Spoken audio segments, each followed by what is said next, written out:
Saudi আরবে প্রায় আমরা শুনি যে ধরপাকড় করতেছে, পুলিশে ধরে পাঠিয়ে দিচ্ছে, আকামা থাকলেও পুলিশে ধরে পাঠিয়ে দেয়। তো আসলে কি জন্যে এই পুলিশে ধরে সৌদি আরব থেকে বাংলাদেশে পাঠিয়ে দিচ্ছে বা বিভিন্ন দেশে পাঠিয়ে দিচ্ছে কেন?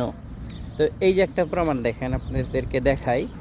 এই যে যেমন এই যে সবজিগুলো বিক্রি করতেছে দেখতেছেন, তো এই যে সবজি বিক্রি করা কিন্তু রাস্তার উপরে কিন্তু সে সবজি বিক্রি করতেছে। তো এখন যদি পুলিশে ধরে, তো এখান থেকে কিন্তু ডাইরেক্ট বাংলাদেশে পাঠিয়ে দিবে, কারণ সে এই দেশে অন্যায় করছে। যতক্ষণ না পর্যন্ত আপনি সৌদি আরবে অন্যায় করবেন ততক্ষণ পর্যন্ত আপনি নিরাপদ। এই যে সবজিওয়ালা সবজি বিক্রি করতেছে, তারা তো সবজি বিক্রি করার দরকার। এখন সৌদি আরবে যে ইনকাম, বাড়তি ইনকাম না করলে চলে না, যে বেতন আর কি। তো এই জন্যে ওনারা হয়তো একটু কষ্ট করতেছে, সবজি টবজি বিক্রি করতেছে। তো এটা একটু সাবধানে করবেন, যারা যেই দেশের লোকই আছেন একটু সাবধানে করবেন। এই ব্যবসাটা আসলে সবচেয়ে বেশি বাংলাদেশের মানুষই করে।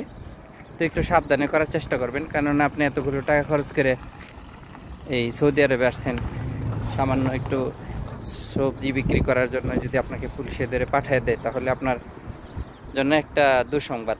তো সবাই ভিডিওটা শেয়ার করবেন। আল্লাহ হাফিজ।